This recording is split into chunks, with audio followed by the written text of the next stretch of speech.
BGE 144 understanding the novel എന്നുള്ള text ബുക്കിൻ്റെ complete analysis ആണ്. അപ്പോൾ നമ്മൾ ഇതിൽ ഓരോ ബ്ലോക്കിലെയും ഇമ്പോർട്ടൻ്റ് ആയിട്ടുള്ള ക്വസ്റ്റ്യൻസും അതായത് റിപ്പീറ്റഡ് ആയിട്ട് വരുന്നതും അതുപോലെ കുറച്ച് തിയറീസൊക്കെയാണ് പറയാൻ പോകുന്നത്. അപ്പോൾ നമുക്കറിയാം, സ്ക്രീനിൽ ഫസ്റ്റ് കാണാം percentage wise weightage break down ആണ്. നമ്മൾ കുറേ പ്രീവിയസ് ഇയേഴ്സ് നോക്കിയതിൻ്റെ ബേസിലാണ് ഈ പെർസെൻറ്റേജ് തയ്യാറാക്കിയിട്ടുള്ളത്. അപ്പോൾ നമുക്ക് ഫസ്റ്റ് ബ്ലോക്കിലേക്ക് പോകാം, അതായത് ദ നോവൽ ആൻഡ് ഇൻട്രൊഡക്ഷൻ. അപ്പോൾ സ്ക്രീനിൽ ഓൾറെഡി ക്വസ്റ്റ്യൻസ് ഉള്ളതുകൊണ്ട് അത് റിപ്പീറ്റ് ചെയ്യുന്നില്ല. ചാപ്റ്ററിൻ്റെ പറഞ്ഞു പോകുന്നതിൻ്റെ കൂടെ അത് പറയുന്നതായിരിക്കും. ഇൻട്രൊഡക്ഷൻ ടു ദ നോവലിൽ മെയിനായിട്ട് പഠിക്കാനുള്ളത് defining A novel, origin and rise of novel, type of novel, അതുപോലെ ലിറ്റററി ട്രെൻഡ്സ്. എനിക്ക് തോന്നുന്നത് ഈ എൻ്റയർ ടെക്സ്റ്റ് ബുക്കിൽ തന്നെ കുറച്ച് ഇമ്പോർട്ടൻ്റ് ആയിട്ടുള്ള ടോപ്പിക്സ് ഉള്ള ഒരു യൂണിറ്റാണ് ഫസ്റ്റ് യൂണിറ്റ്. അപ്പോൾ first unit introduction to the novel, ഇത് വളരെ ഒരു ഇമ്പോർട്ടൻ്റ് ആയിട്ടുള്ളൊരു യൂണിറ്റാണ്. കാരണം ഇതിലുള്ള എല്ലാം ഏകദേശം പഠിക്കേണ്ടത് തന്നെയാണ്. കാണുമ്പോൾ കുറേ ഉണ്ടെങ്കിലും ഒന്ന് വായിച്ച് കഴിഞ്ഞ് കഴിഞ്ഞാൽ മനസ്സിലാവുന്ന ഇംഗ്ലീഷേ ഉള്ളൂ. അപ്പോൾ ഇതിൽ മെയിനായിട്ട് നോവലിൻ്റെ ഡെഫിനിഷൻ, അതായത് എഡ്വേർഡ് മോർഗൻ ഫോസ്റ്റർ കൊടുത്തിട്ടുള്ള ഡെഫിനിഷൻ, അതുപോലെ നോവലിൻ്റെ ഒറിജിൻ, റൈസ്, ഇതൊക്കെയാണ് പഠിക്കാനുള്ളത്. അപ്പോൾ ഇതിൽ മെയിനായിട്ട് വരുന്നൊരു ക്വസ്റ്റ്യനാണ് emergence and development of novel in England. അത് സ്ക്രീനിൽ ഇപ്പോൾ കാണുന്ന ക്വസ്റ്റ്യൻ. അപ്പോൾ ഇതിൽ മെയിനായിട്ട് പഠിക്കാൻ മനസ്സിലാക്കി വെക്കേണ്ടത് എന്താണെന്ന് വെച്ചാൽ, ഇൻഡസ്ട്രിയൽ റെവല്യൂഷൻ ഇംഗ്ലണ്ടിലും ബാക്കി യൂറോപ്പിലും ഉണ്ടായി. അപ്പോൾ കുറേ മാറ്റങ്ങൾ അവിടെ ഉണ്ടായി.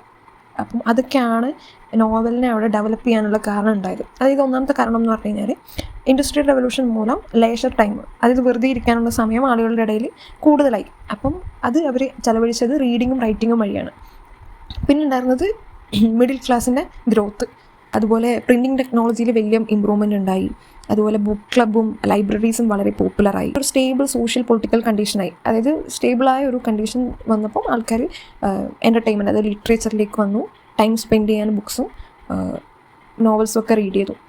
അതുപോലെ റൈസ് ഓഫ് റിയലിസം, അതൊരു ഇമ്പോർട്ടൻറ്റ് പോയിൻ്റാണ്. അതായത് റിയലിസം, അതായത് ഫാൻറ്റസിയും ഫിക്ഷണലായിട്ടുള്ള ബുക്സിനേക്കാളും ആളുകൾ കണക്ട് ചെയ്തിരുന്നത് എവറി ഡേ ലിറ്ററേച്ചർ ടൈപ്സ് ആയിരുന്നു. അങ്ങനെ റൈസ് ഓഫ് റിയലിസവും ഇതിൻ്റെ ഒരു റീസണാണ്. പിന്നെ ഉള്ളത് പഠിക്കാനുള്ള ടൈപ്പ് ഓഫ് നോവൽസിൻ്റെ പല ടൈപ്പ്, ഒരു 8 ടൈപ്പ് ടെക്സ്റ്റ് ബുക്കിൽ ഡിഫൈൻ ചെയ്യുന്നുണ്ട്. Novel of incident, novel of character, epistolary novel, realistic novel, novel of manner, novel of formation, social novel, historical novel. ഇതെല്ലാം പഠിക്കുന്നതിൻ്റെ കൂടെ ഒരു എക്സാമ്പിളും കൂടി വെച്ച് പഠിക്കുകയാണെങ്കിൽ നല്ലത്. പിന്നുള്ളത് ലിറ്റററി ട്രെൻഡ്സ്, അതായത് ഓരോ സെഞ്ച്വറിയിലും ഉണ്ടായ ഓരോ മാറ്റങ്ങൾ. ഇപ്പോൾ നമുക്ക് 18th സെഞ്ച്വറി നോക്കാം. 18th സെഞ്ച്വറി എന്ന് അറിയപ്പെടുന്നത് നിയോ ക്ലാസിക്കൽ ഏജ് അല്ലെങ്കിൽ ഏജ് ഓഫ് റീസൺ എന്നാണ് ഇത് അറിയപ്പെടുന്നത്. ഇതിൽ റൈറ്റേഴ്സ് കൂടുതലായും എംഫസൈസ് ചെയ്തത് റീസൺ, ലോജിക്, ഡിസിപ്ലിൻ, അതായത് ബുക്സ് എൻ്റർടൈൻ ചെയ്യാൻ മാത്രമല്ല ബാക്കിയുള്ളവരെ ഇൻസ്ട്രക്ട് ചെയ്യാനും കൂടി ഈ ടൈമിലെ എഴുത്തുകൾ ഉപയോഗിച്ചിരുന്നു. ഒരു ഇൻസ്പിറേഷന് വേണ്ടിയിട്ട് പണ്ടത്തെ ക്ലാസിക് ലിറ്ററേച്ചറായ ഗ്രീസിൻ്റെയും റോമിൻ്റെയും റിട്ടൺ വർക്ക്സൊക്കെ എഴുത്തുകാർ ഇൻസ്പിറേഷന് വേണ്ടിയിട്ട് നോക്കിയിട്ടുണ്ടായിരുന്നു. ഈ 18th സെഞ്ച്വറിയിൽ മെയിനായിട്ട് സറ്റയർ ആയിരുന്നു അവരുടെ ഒരു കോമൺ ഫാക്ടർ. ഇനി 19th സെഞ്ച്വറി വന്നു കഴിഞ്ഞാൽ 19th സെഞ്ച്വറി ആരംഭിക്കുന്നത് തന്നെ റൊമാൻറ്റിസിസത്തിലൂടെയാണ്. അത് പിന്നീട് വിക്ടോറിയൻ റിയലിസത്തിലേക്ക് മാറി. ഇവർ പറയുന്നത് ഫീലിങ്സിനും ഇൻറ്റ്യൂഷൻസിനും ഇമ്പോർട്ടൻസ് കൊടുക്കണം. അതായത് 18th സെഞ്ച്വറിയിൽ റീസൺ, ഓർഡർ അങ്ങനെയുള്ളതിനാണ് പ്രാധാന്യം കൊടുത്തത്. എന്നാൽ 19th സെഞ്ച്വറിയിലുള്ള ആളുകൾ പറയുന്നുണ്ട് ഫീലിങ്സിനും ഇൻറ്റ്യൂഷൻസിനൊക്കെയാണ് റീസണേക്കാളും ഇമ്പോർട്ടൻസ് കൊടുക്കേണ്ടതെന്ന്. എന്നാൽ വിക്ടോറിയൻ പീരീഡ് ആയപ്പോഴേക്കും ലിറ്ററേച്ചർ കുറച്ചുകൂടി റിയലിസ്റ്റിക്കായി. ഇൻഡസ്ട്രിയൽ റെവല്യൂഷൻ വഴി ആളുകൾക്ക് ഉണ്ടാകുന്ന ബുദ്ധിമുട്ടുകളും സൊസൈറ്റിയിൽ ഉണ്ടാകുന്ന പ്രശ്നങ്ങളെക്കുറിച്ചൊക്കെ 19th സെഞ്ച്വറിയിൽ അവരെ വർക്ക്സിൽ കാണാൻ പറ്റി. ഇനി 20th സെഞ്ച്വറി, 20th സെഞ്ച്വറിയിൽ വരുമ്പോൾ റാഡിക്കലായ കുറേ മാറ്റങ്ങൾ ലിറ്ററേച്ചറിൽ വരുന്നുണ്ട്. അതായത് ഒന്നാമത്തെയും രണ്ടാമത്തെയും യുദ്ധങ്ങളിലൂടെ അവരുടെ ട്രഡീഷണൽ ആയിട്ടുള്ള ആചാരങ്ങളും വാല്യൂസ് എല്ലാം തകർന്നു. അപ്പം അതിനുശേഷം ആളുകൾ റൈറ്റേഴ്സ് പുതിയ പുതിയ ടെക്നിക്സ് യൂസ് ചെയ്ത് നോവൽസ് എഴുതാൻ സ്റ്റാർട്ട് ചെയ്തു. നമുക്ക് മോഡേണിസം നോക്കിയാൽ പണ്ടത്തെ ആളുകൾ ട്രഡീഷണലായിട്ട് വന്നുകൊണ്ടിരുന്ന സ്റ്റോറി ടെല്ലിംഗ് രീതി മാറ്റി വ്യത്യസ്തമായ രീതികൾ തിരഞ്ഞെടുക്കാൻ തുടങ്ങി. അതിൽ എക്സാമ്പിളാണ് Virginia Woolf stream of consciousness ടെക്നിക്കാണ് യൂസ് ചെയ്തത്. പിന്നീട് പോസ്റ്റ് മോഡേണിസത്തിന് ശേഷം റൈറ്റേഴ്സ് ഐറണി, പാരഡി, മെറ്റാഫിക്ഷൻ, അതുപോലെ മൾട്ടിപ്പിൾ പെർസ്പെക്റ്റീവ്സ് ഒക്കെ യൂസ് ചെയ്ത് വർക്ക്സ് ചെയ്യാൻ തുടങ്ങി. അതിനൊരു എക്സാമ്പിളാണ് റൈറ്റേഴ്സായ സൽമാൻ റുഷ്ദി, മാർഗ്രറ്റ് അറ്റ്വുഡ്. ഇവരൊക്കെ നറേറ്റീവ് സ്ട്രക്ചറിനെ റിയാലിറ്റീൻ്റെ കൂടെ ഫാൻറ്റസി കൂടി മിക്സാക്കി പുതിയ എക്സ്പെരിമെൻറ്റ്സ് നടത്തി. അതുപോലെ ഫെമിനിസ്റ്റ് ക്രിറ്റിസിസം ആ ഒരു കാലഘട്ടത്തിൽ ഉയർന്നു വന്നു. അതുകൊണ്ട് വിമനും കോളനൈസ്ഡ് പീപ്പിളിനും അത് മാർജിനലൈസ്ഡ് ആളുകൾക്കും ഒരു വോയിസായി ഈ ലിറ്ററേച്ചർ മാറി. 21ാം നൂറ്റാണ്ടിലേക്ക് വരുമ്പം മെയിനായിട്ട് അതിനെ ചെയ്തത് globalisation, multiculturalism, technological advancement, digital communication, ഇതൊക്കെ യൂസ് ചെയ്താണ് 21st സെഞ്ച്വറി കടന്നു വരുന്നത്. അതായത് ഓരോ സെഞ്ച്വറിയിലും ഓരോ ചേഞ്ചസ് വരുന്നുണ്ട്. നമുക്ക് പറയാം, ഓവറോൾ ഒരു കൺക്ലൂഷനായിട്ട് പറയാം, reason and order in 18th century. 18th സെഞ്ച്വറീനെ ഷേപ്പ് ചെയ്തത് റീസണും ഓർഡർ ആണെങ്കിൽ 19th സെഞ്ച്വറീനെ ഇൻഡസ്ട്രിയൽ റെവല്യൂഷനും റൊമാൻറ്റിക് മൂവ്മെൻറ്റൊക്കെയാണ് 19th സെഞ്ച്വറീനെ ഇൻഫ്ലുവൻസ് ചെയ്തത്. എന്നാൽ 20th സെഞ്ച്വറീനെ ഇൻഫ്ലുവൻസ് ചെയ്തത് world war, rapid technological changes, ഇതൊക്കെയാണ് 20th സെഞ്ച്വറി. ഇപ്പോഴത്തെ 21st സെഞ്ച്വറീനെ ഇൻഫ്ലുവൻസ് ചെയ്തത് globalisation, multiculturalism, digital technology എന്നൊക്കെയാണ്. അപ്പം ഇതൊക്കെയാണ് ഫസ്റ്റ് യൂണിറ്റിൽ നോക്കാനുള്ളത്. അപ്പം മെയിനായിട്ട് നോക്കേണ്ടത് origin and rise of novel, അതുപോലെ ഡെഫിനേഷൻ. അപ്പോൾ നോവലിനെ കുറിച്ച് എഴുതാൻ പറയുമ്പോൾ ആ ഒരു സ്ട്രക്ചർ കീപ്പ് ചെയ്യാൻ ശ്രദ്ധിക്കുക. അതായത് ഇൻട്രൊഡക്ഷൻ, ഡിഫൈൻ ചെയ്യുക നോവൽ എന്താണെന്ന്, അതുപോലെ അതിൻ്റെ ഒറിജിൻ, അതുപോലെ റൈസ്, പിന്നെ ടൈപ്പ് ഓഫ് നോവൽ, എല്ലാത്തിനും കൂടെ ഒരു എക്സാമ്പിളും പഠിച്ചു വെക്കാം. ഇനി നമ്മൾ സെക്കൻഡ് ബ്ലോക്കായ കെയ്റ്റ് ചോപ്പിൻ്റെ ദ അവേക്കനിങ് എന്ന് പറഞ്ഞ നോവലാണ് നോക്കാൻ പോകുന്നത്. ഈ നോവലിന് മെയിനായിട്ടുള്ളതെന്ന് വെച്ചാൽ ദ അവേക്കനിങ്, ആ നോവലിനെ ചുറ്റിപ്പറ്റിയിട്ടുള്ളതാണ് ഈ ബ്ലോക്കിൽ മൊത്തം പറയുന്നത്. അപ്പം സ്റ്റോറീസ് അറിയില്ലെങ്കിൽ അത് റീഡ് ചെയ്യുക, അല്ലെങ്കിൽ യൂട്യൂബിൽ വേറെ വീഡിയോസ് റെഫർ ചെയ്യുക. അപ്പോൾ അതുകൂടി പറഞ്ഞത് ലെങ്തി ആക്കുന്നില്ല, കാരണം ഇതിൽ ഇമ്പോർട്ടൻ്റ് ആയിട്ടുള്ളത് മാത്രം പറഞ്ഞു പോയാണ്. അപ്പോൾ ഈ നോവൽ പ്രധാനമായിട്ട് ഇപ്പോഴും റിപ്പീറ്റഡ് ആയിട്ട് ചോദിക്കുന്ന ഒന്നാണ് symbolism in the awakening novel. അത് ഈ നോവൽ കുറേ സിംബൽസ് യൂസ് ചെയ്തിട്ടുണ്ട്. അതായത് മെയിനായിട്ടുള്ളത് കടലാണ്, പിന്നെ birds, house, clothings, music, sleep. ഇപ്പം സീൻ്റെ കാര്യമാണെങ്കിൽ എന്താണ്, എഡ്ന പൊണ്ടലിയർ എന്ന് പറയുന്ന ഒരു വുമൻ്റെ സ്റ്റോറിയാണ് ഈ നോവലിൽ പറയുന്നത്. അപ്പോൾ അവരുടെ ഒരു എൻ്റെ ട്രാൻസ്ഫോർമേഷന് തുടക്കത്തിലും അവസാനത്തിലും ഒരേപോലെ ഒരു റോളുള്ള ഒരു സിമ്പിളാണ് കടൽ. അത് ഇതിൽ എഡ്ന എന്ന് പറയുന്നത് കല്യാണം കഴിച്ച് സൊസൈറ്റി ഇമ്പോസ് ചെയ്തിട്ടുള്ള, അതായത് ഒരു സ്ത്രീ എങ്ങനെയായിരിക്കണം, നല്ലൊരു അമ്മയും ഭാര്യയുമായി ഒതുങ്ങി ജീവിക്കുന്നതിനെതിരെ ചലഞ്ച് ചെയ്തുകൊണ്ട് ജീവിക്കാൻ ശ്രമിച്ചൊരു സ്ത്രീയാണ് എഡ്ന പൊണ്ടലിയർ. സ്റ്റോറി അറിയുന്നവർക്കറിയാം. അപ്പോൾ അവളുടെ എൻ്റെ ഒരു ട്രാൻസ്ഫോർമേഷന് വലിയൊരു റോൾ ഉണ്ടായിരുന്നൊരു സിമ്പിളാണ് അതിന് തുടക്കത്തിൽ അതിൻ്റെ എന്ന് പറയുന്നത് വിശാലമാണ്. അപ്പം ആ ഒരു വാസ്റ്റ്നെസ് അതിൻ്റെ, അതായത് അവൾക്ക് റെപ്രസെൻ്റ് ചെയ്യുന്നത് പോസിബിലിറ്റിയും ക്യൂരിയോസിറ്റിയൊക്കെയാണ്. അതായത് അങ്ങനെയുള്ളൊരു ജീവിതത്തിലേക്കുള്ള ഒരു ക്യൂരിയോസിറ്റിയാണ് നമുക്കതിൽ കാണാൻ പറ്റുന്നത്. അതുപോലെ അവസാനം നമുക്കറിയാം ആ സ്റ്റോറിയിൽ, അതായത് ഈ ഒരു സൊസൈറ്റിയുമായിട്ട് ജീവിച്ചു പോകാൻ പറ്റാതെ അവൾ മരിക്കാൻ തയ്യാറാവുകയാണ്. അപ്പോൾ അത് മരിക്കാൻ തയ്യാറാവുന്നതും എന്താണ്, കടലിലേക്ക് നടന്ന് നീങ്ങിക്കൊണ്ടാണ് മരിക്കുന്നതും. അതായത് അവളുടെ ട്രാൻസ്ഫോർമേഷൻ തുടങ്ങുന്നതും അവസാനിക്കുന്നതും കടലിലാണ്. പിന്നെ നെക്സ്റ്റ് ഇമ്പോർട്ടൻ്റ് സിമ്പിൾ എന്ന് പറയുന്നത് ബേർഡാണ്. അതായത് സ്റ്റോറീൻ്റെ തുടക്കത്തിൽ തന്നെ നമുക്ക് കാണാം ഒരു കേജ്ഡ് ആയിട്ടുള്ള, ഒരു കൂട്ടിലടച്ചിട്ടുള്ള ഒരു പാരറ്റിനെ. അതായത് സൊസൈറ്റിയിലെ റെസ്ട്രിക്ഷൻസിൽ വളരുന്ന വിമനെ കാണിക്കാൻ യൂസ് ചെയ്ത സിമ്പിളാണ് അത്. അതുപോലെ അതിൻ്റെ അവസാനം ഒരു bird falling to the sea, അതായത് കടലിലേക്ക് ഒരു പക്ഷി വീഴുന്നതും നമുക്ക് കാണാം. അത് നമുക്ക് മനസ്സിലാവും എഡ്നേനെ സിംബലൈസ് ചെയ്യുകയാണ്. അതായത് മുകളിലേക്ക് ആകാശത്തിലേക്ക് പറന്നു വരാനുള്ള സ്ട്രോങ് വിങ്സും സപ്പോർട്ടൊന്നും ഇല്ലാതെ അവൾ വെള്ളത്തിലേക്ക് ബേർഡ് വീഴുകയാണ്. അതുപോലെയാണ് എഡ്നയും. ഇൻഡിപെൻഡൻ്റ് ആയെങ്കിലും ബാക്കിയുള്ളിടത്തു നിന്ന് കിട്ടേണ്ട സപ്പോർട്ട് കിട്ടാതെ ഈ ലോകത്ത് സൊസൈറ്റിയിൽ ലോൺലി ഐസൊലേറ്റഡായി ലാസ്റ്റ് ഈ സൊസൈറ്റിയിൽ കണ്ടിന്യൂ ചെയ്യാതെ മരണത്തിലേക്ക് ഒരു തരം റെസിസ്റ്റൻസായി, ഒരു പ്രതിഷേധമായി മരിക്കുകയാണ് ചെയ്യുന്നത്. അപ്പോൾ ബേർഡ് ഒരു സിമ്പിളാണ്. പിന്നെയുള്ള സിമ്പിൾ എന്ന് പറഞ്ഞാൽ ഹൗസ്. വീടുകൾ ഇതിലൊരു കഥാപാത്രമാണ്. ആദ്യത്തെ പോണ്ടേലിയം മാൻഷൻ, അതായത് വലിയ കൊട്ടാരം, കല്യാണം കഴിച്ച് വന്നിട്ടുള്ള കൊട്ടാരം, അത് റെപ്രസെൻ്റ് ചെയ്യുന്നത് domestic responsibility, social expectation, patriarchal control എന്നൊക്കെയാണ്. എന്നാൽ അവൾ ഇൻഡിപെൻഡൻ്റ് ആയി, അതായത് അവൾ പെയിൻറ്റിങ് ഒക്കെ ചെയ്ത് അവൾ ഇൻഡിപെൻഡൻ്റ് ആയി അവൾ വേറൊരു വീട്ടിലേക്ക് മാറുന്നുണ്ട്. ഒരു കുഞ്ഞു വീടാണ്, ആ വീടിൻ്റെ പേര് പീജിയൻ ഹൗസ്. എന്നാൽ ആ വീട് റെപ്രസെൻ്റ് ചെയ്യുന്നത് ഇൻഡിപെൻഡൻസ്, സെൽഫ് ഓണർഷിപ്പ്, അതുപോലെ അത് ഫിസിക്കലി ആ വീട് ചെറുതാണെങ്കിലും അവൾക്ക് വളരെ വലിയൊരു സൈക്കോളജിക്കൽ ഫ്രീഡം ആ വീട് കൊടുക്കുന്നുണ്ട്. പിന്നെയുള്ളൊരു സിമ്പിളാണ് ക്ലോത്തിങ്. ക്ലോത്തിങ് എന്ന് പറഞ്ഞാൽ വസ്ത്രരീതി. പല സിറ്റുവേഷനിൽ നമുക്ക് കാണാം അവൾ അൺവാണ്ടഡ് ആയിട്ടുള്ള ക്ലോത്ത്സ് റിമൂവ് ചെയ്യുന്നുണ്ട്. അതായത് സൊസൈറ്റിയിൽ വേണ്ടാതെ ഇമ്പോസ് ചെയ്തിട്ടുള്ള പല റൂൾസും അവൾ ഉപേക്ഷിക്കുന്നു എന്നതിനുള്ളൊരു സിംബലൈസേഷനാണ് ക്ലോത്ത്സ് റിമൂവ് ചെയ്യുന്നത്. അതുപോലെ കടലിലേക്ക് ലാസ്റ്റ് ക്ലൈമാക്സിൽ കടലിലേക്ക് ഇറങ്ങുമ്പോൾ എല്ലാ വസ്ത്രങ്ങളും അഴിച്ചിട്ടിട്ടാണ് വെള്ളത്തിലേക്ക് ഇറങ്ങുന്നത്. അതായത് സൊസൈറ്റീൻ്റെ റോളുകളെല്ലാം ഉപേക്ഷിച്ചുകൊണ്ട് ഒരു വ്യക്തി എന്ന നിലയിലാണ് ഇറങ്ങുന്നത്. അങ്ങനെയാണ് മരണത്തിലേക്ക് എഡ്ന പോകുന്നത്. പിന്നെ ഒരു ഇമ്പോർട്ടൻറ്റ് ഫാക്ടർ മ്യൂസിക്കാണ്. അതായത് റേസസ് പിയാനോ ആണ് അവളെ ഫീലിങ്സ്, അതായത് അവളെ മനസ്സിൽ സപ്രസ് ചെയ്തിട്ടുള്ള കുറേ ഫീലിങ്സ് അവേക്കൺ ചെയ്യാൻ വേണ്ടി എഫക്റ്റ് ചെയ്തതാണ് പിയാനോ. അതുപോലെ അവളുടെ ട്രാൻസ്ഫോർമേഷൻ ഒരു കാറ്റലിസ്റ്റായിട്ട് ഫോം ചെയ്തതും മ്യൂസിക്കാണ്. പിന്നെ ഈ പാഠത്തിൻ്റെ പേര് തന്നെ, നോവലിൻ്റെ പേരിലുള്ള അവേക്കനിങ്, അതായത് അവേക്കനിങ് എന്ന് പറഞ്ഞാൽ സെൽഫ് അവെയർനെസ്, അതായത് പേഴ്സണൽ ഡിസ്കവറി. അതുപോലെ സ്ലീപ്പും ഇതിലൊരു സിമ്പിളാണ്. സ്ലീപ്പ് എന്ന് ഉദ്ദേശിക്കുന്നത് ഇഗ്നോറൻസ്, അതായത് ഈ സൊസൈറ്റി ഇമ്പോസ് ചെയ്തത് അക്സെപ്റ്റ് ചെയ്ത് ജീവിക്കുകയായിരുന്നു. അങ്ങനെ ഒരു ഉറക്കത്തിലായിരുന്നു എഡ്ന. അതിൽ നിന്ന് അവേക്കണിങ്, എഴുന്നേറ്റ് വരുന്നതാണ് ഇതിലെ സ്റ്റോറി. പിന്നെ ഇതിൽ മെയിനായിട്ട് ഉള്ളതെന്ന് പറഞ്ഞു കഴിഞ്ഞാൽ ഫെമിനിസ്റ്റ് അപ്രോച്ചാണ്. ഈ നോവലിൻ്റെ ഫെമിനിസ്റ്റ് അപ്രോച്ച് എന്താണെന്ന് പഠിക്കുക. അതുപോലെ similarities between Kate Chopin and Edna പൊണ്ടേലിയർ.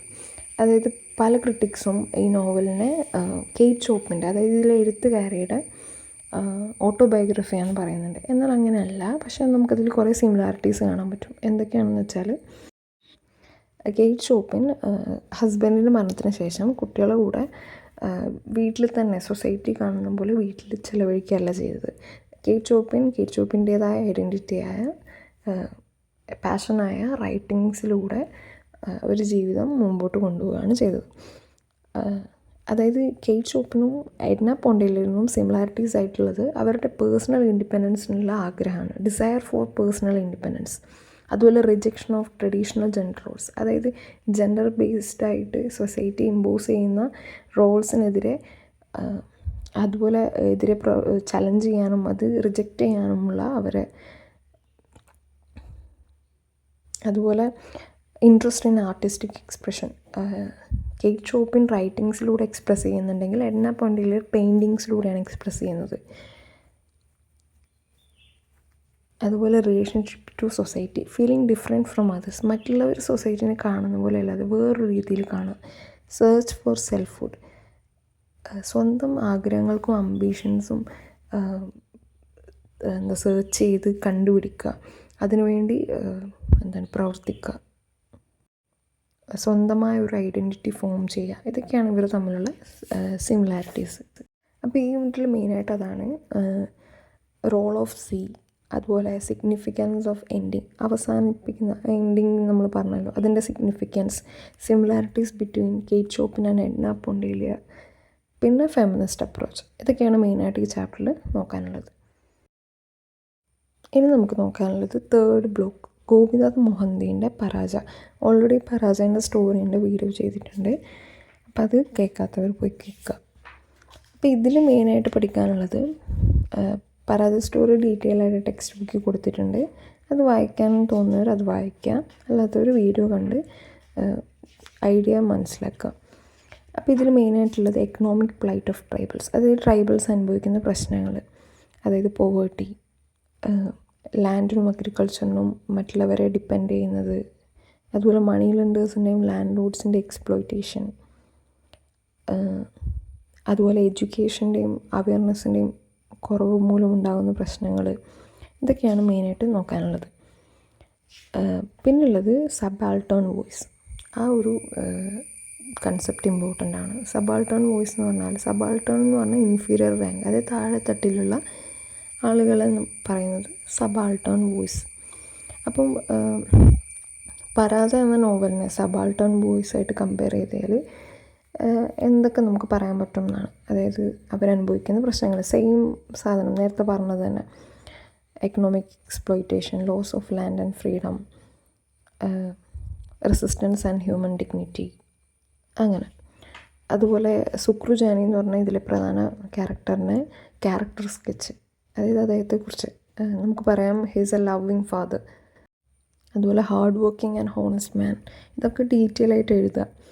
Simple of tribal simplicity, strong sense of dignity, victim of exploitation, representative of marginalised. അതുപോലെ his relationship with nature, tragic dimension of his character. അപ്പോൾ അതൊക്കെ നോക്കാം. പിന്നെ ഉള്ളത് ഈ നോവലിൻ്റെ എൻഡിങ് ആണ്. ഈ നോവലിൻ്റെ എൻഡിങ്ങിനെ കുറിച്ച് അതിൻ്റെ സിഗ്നിഫിക്കൻസ് ചോദിക്കും. പിന്നെ ചോദിക്കുക ഇതിലെ മെയിൻ തീമാണ്. ഇതിലെല്ലാം ഏകദേശം സെയിമാണ് ആൻസേഴ്സ് വരുന്നത്. അപ്പോൾ അതുകൊണ്ട് പഠിക്കാൻ കുറച്ചുകൂടി എളുപ്പമാണ്. ഇതിൽ മെയിനായിട്ട് തീംസ് വരുന്നത് economic exploitation, marginalisation of the tribal community, human dignity, survival and existence, theme of freedom and loss of freedom, tribal identity, family relationships and the plots. ഇതൊക്കെയാണ്. പിന്നെ ഇതിൽ സൂപ്പർ ഇമ്പോർട്ടൻ്റ് ആണെന്ന് പറയാനുള്ളത് importance of song and poems in the novel. അതായത് ഇതിൽ കുറേ നമുക്ക് കാണാം സോങ്സും പോയംസും ഇൻക്ലൂഡ് ചെയ്തിട്ടുണ്ട്. അപ്പോൾ അതിനെ പറ്റിയിട്ടും നോക്കാം. അതായത് സോങ്സ് എന്തിനാണ് ഇതിൽ പ്ലേസ് ചെയ്തേക്കുന്നത്. അതായത് സോങ്സ് അവരുടെ ഒരു ഭാഗമാണ് ട്രൈബൽ കമ്മ്യൂണിറ്റിയുടെ. As an expression of joy and happiness, അതുപോലെ as an expression of sadness and suffering, അതുപോലെ സെലിബ്രേഷൻ ഓഫ് നേച്ചർ. അവർ സന്തോഷത്തിലാണെങ്കിലും ദുഃഖത്തിലാണെങ്കിലും സോങ്സിന് പ്രാധാന്യമുണ്ട്.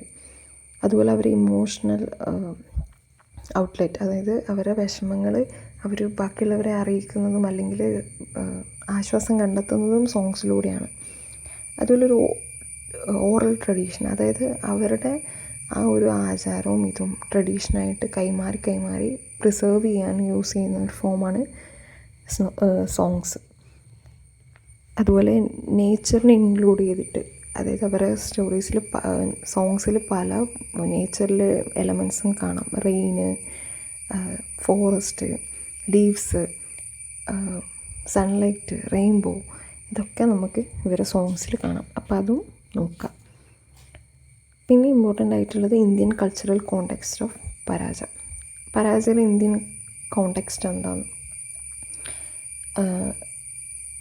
നമുക്കറിയാം. ട്രൈബൽ കൾച്ചർ എന്ന് പറയുന്നത് ഇന്ത്യയിലെ ഒരു ഇൻറ്റഗ്രൽ പാർട്ടാണ് ഇന്ത്യൻ കൾച്ചറിൻ്റെ. അപ്പം അവരുടെ relationship with nature, family community values, song, dance and tradition, marriage customs, religion and belief system, social hierarchy and marginalisation, economic life and of rural India, cultural conflict and changes. അപ്പോൾ ഇതൊക്കെ നോക്കാം.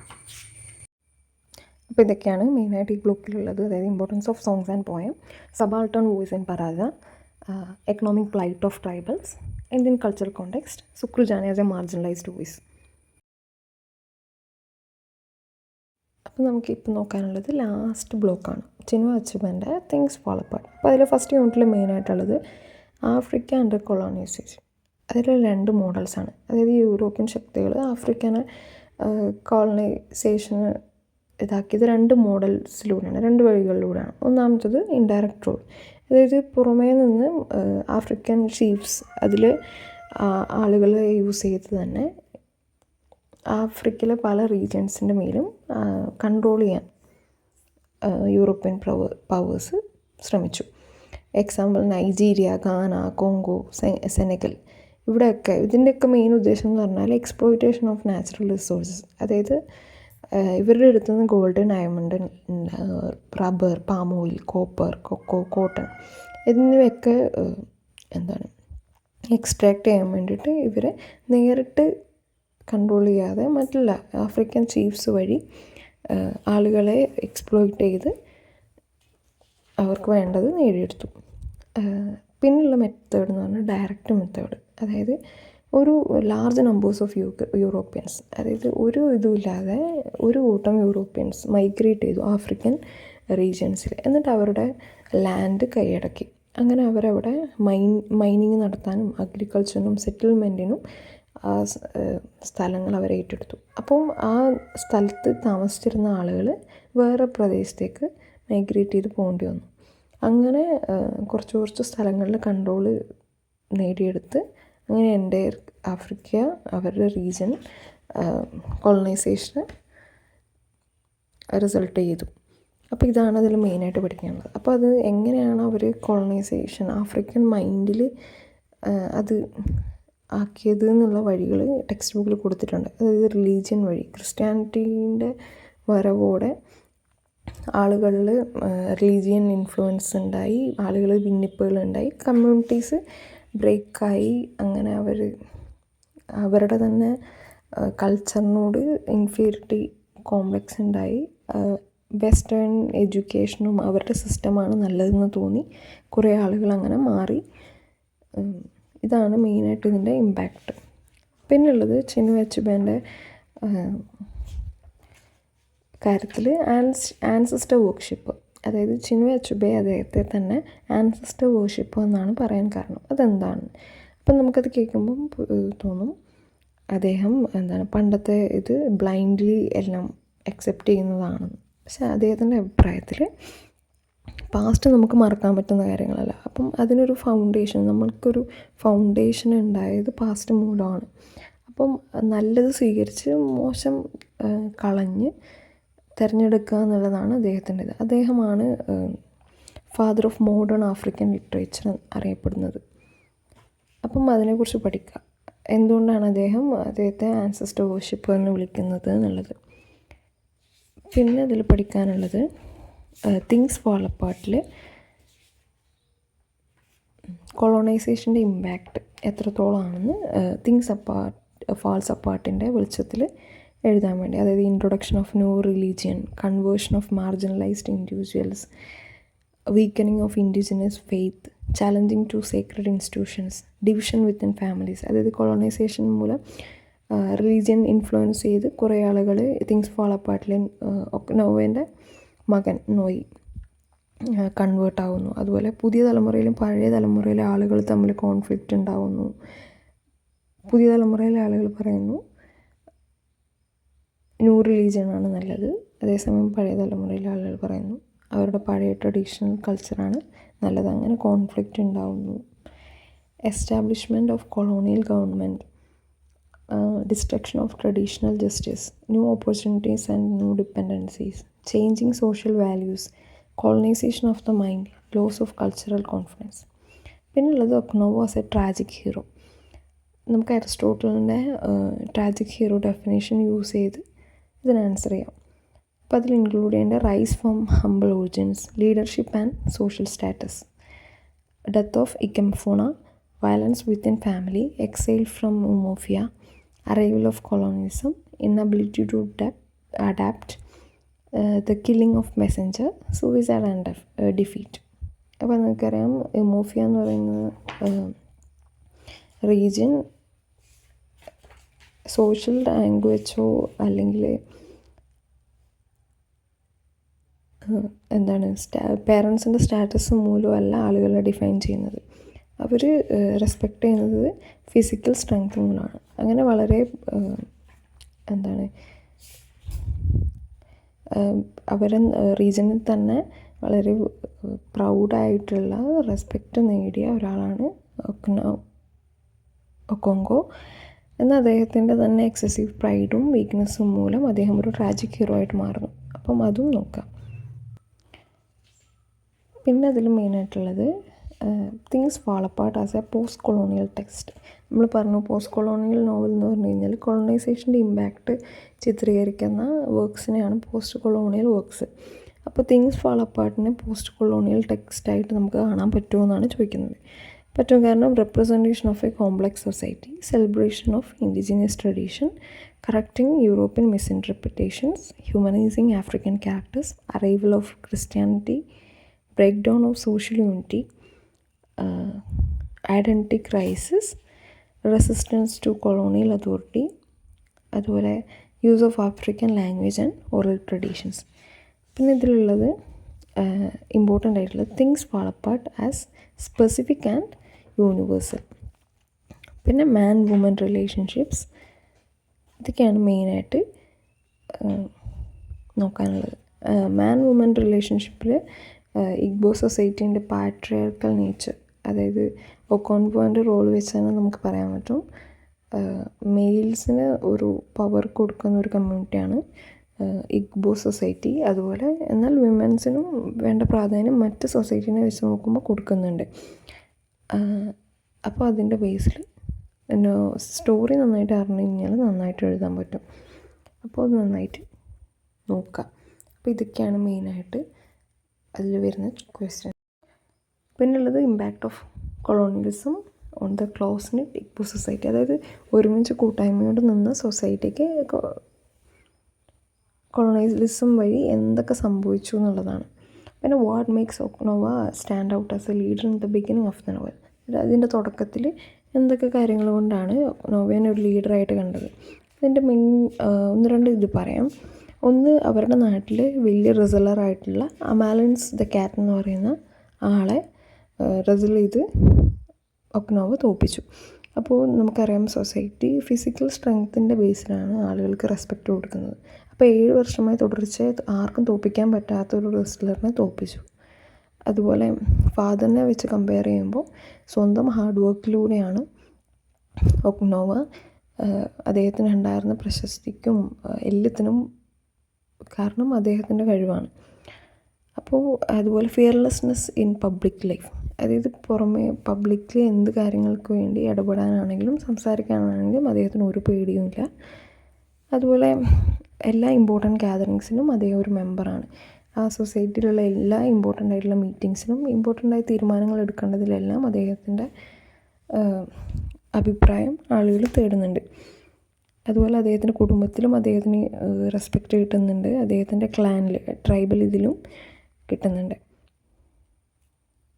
അപ്പോൾ അതൊക്കെയാണ് ഇതിൽ മെയിനായിട്ടുള്ളത്. ഇനി കുറച്ച് എക്സാംസിന് എസ്സേ പ്രിപ്പറേഷന് ഹെൽപ്പ് ചെയ്യുന്ന കുറിച്ചാണ് ഞാൻ കൊടുക്കുന്നത്. അതായത് കെയ്റ്റ് ചോപ്പിൻ്റെയോ ചിനു അച്ബേൻ്റെയോ ഗോപിനാഥ് മോഹന്തിൻ്റെയൊക്കെയോ റിലേറ്റഡ് ക്വസ്റ്റ്യൻസ് വരുമ്പോൾ ആദ്യം നമുക്കൊരു ഇൻട്രൊഡക്ഷൻ കൊടുക്കാം. അപ്പോൾ അതാണ് നമുക്ക് ഓൾറെഡി അറിയാം എസ്സേസിൻ്റെ സ്ട്രക്ചർ, അതിന് ഞാൻ ഡിസ്കസ് ചെയ്യുന്നതായിരിക്കും. അപ്പോൾ അതിന് ഹെൽപ്ഫുള്ളായിട്ട് ഞാൻ കുറച്ച് കൊടുക്കുന്നുണ്ട്. അപ്പോൾ വീഡിയോ പോസ് ചെയ്ത് വായിച്ചു നോക്കുക.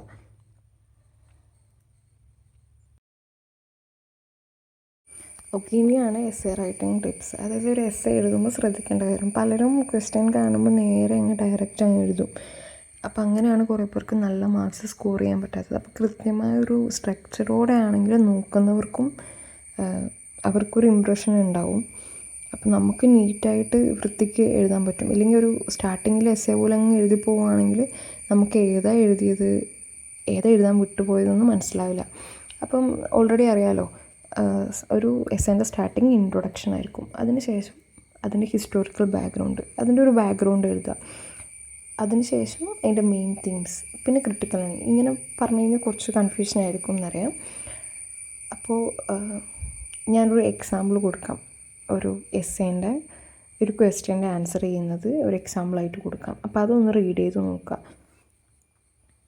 അപ്പോൾ എപ്പോഴും ശ്രദ്ധിക്കുക, നോവലിനെ കുറിച്ച് എഴുതുമ്പം അതിൻ്റെ ആദ്യം നോവൽ എഴുതിയ ആളെക്കുറിച്ചും അതിൻ്റെ ഇയർ പറ്റുമെങ്കിൽ അതും എന്താണ് മൊത്തത്തിൽ എൻ്റെ നോവൽ എന്തിനെക്കുറിച്ചാണ് പറയുന്നത് എന്നുള്ളൊരു ഷോർട്ട് സമ്മറിയും ഇൻട്രൊഡക്ഷനിൽ എഴുതാൻ ശ്രദ്ധിക്കുക. ബാക്ക്ഗ്രൗണ്ട് എഴുതിയിട്ടില്ലെങ്കിലും മെയിനായിട്ട് അത് എഴുതാം. ഓക്കെ, അപ്പം ഇതാണ് question. Why does Chinua Achebe call himself as ancestor worshipper? അപ്പോൾ അതിനൊരു ഇൻട്രൊഡക്ഷനാണ് കൊടുത്തേക്കുന്നത്. പോസ് ചെയ്ത് വായിച്ചു നോക്കുക. ഞാനത് വായിച്ച് റിപ്പീറ്റ് ചെയ്യുന്നില്ല. ആൻഡ് അവിടെ സൈഡിലൊരു ഇമേജ് വന്നിട്ടുണ്ട്, അതുകൊണ്ട് അവിടുത്തെ വേർഡ്സ് ക്ലിയർ ആയിരിക്കില്ല എന്ന് തോന്നുന്നു. അപ്പോൾ അത് പറയാം. Practices that are unjust. അതുപോലെ അതിൻ്റെ താഴത്തെ ഹിസ് കമ്മിറ്റ്മെൻറ്റ്.